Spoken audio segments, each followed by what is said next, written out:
You know that moment someone yawns and suddenly your mouth is like, yep, we're doing this now? Congratulations, you've just caught the most polite, socially acceptable contagion on Earth. Yawning. No one invites it, no one schedules it, it just barges in like a cat that owns the house. First question, why do we yawn at all? For a long time, people thought yawning was just about oxygen. Your brain's sleepy, give it air. Turns out that's an old wives' tale. The real reason might be a lot cooler. Literally. Think of your brain like a high-end laptop. When it works hard, it heats up, and a hot brain's a sluggish brain. When you yawn, you take a huge breath, stretch your jaw, pull in cool air, and squeeze the muscles around your face and neck. Scientists think this helps cool your brain down.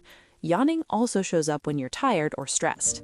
Okay, but why does it spread? Why does one yawn start a chain reaction? Blame your empathy. Seriously.